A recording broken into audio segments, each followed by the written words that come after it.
ఉషా పద్మిని ఛాయా సౌఖ్య సమేత శ్రీ సూర్యనారాయణ స్వామి వారి దేవస్థానం 123 సంవత్సరాల క్రితం నాటి దేవాలయం. ఈ దేవాలయంలో ప్రతి సంవత్సరం మనకి ఉత్తరాయణ దక్షిణాయన అనంతరం మనకి స్వామి కిరణాలు 2 పర్యాయాలు స్వామి పాదాలను చేరడం జరుగుతుంటుంది.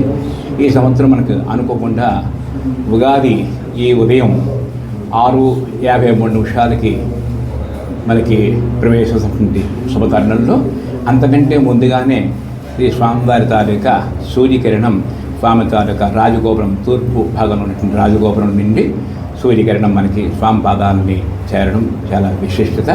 ఎందుకంటే ఉగాది కంటే ముందుగా స్వామి కిరణం స్వామి పాదాలను చేరడం మనకి అత్యద్భుతమైనటువంటి సన్నివేశం. తదుపరి ఈ పరాభవన సంవత్సర ఉగాది మహోత్సవాన్ని వేడుకున్నాం.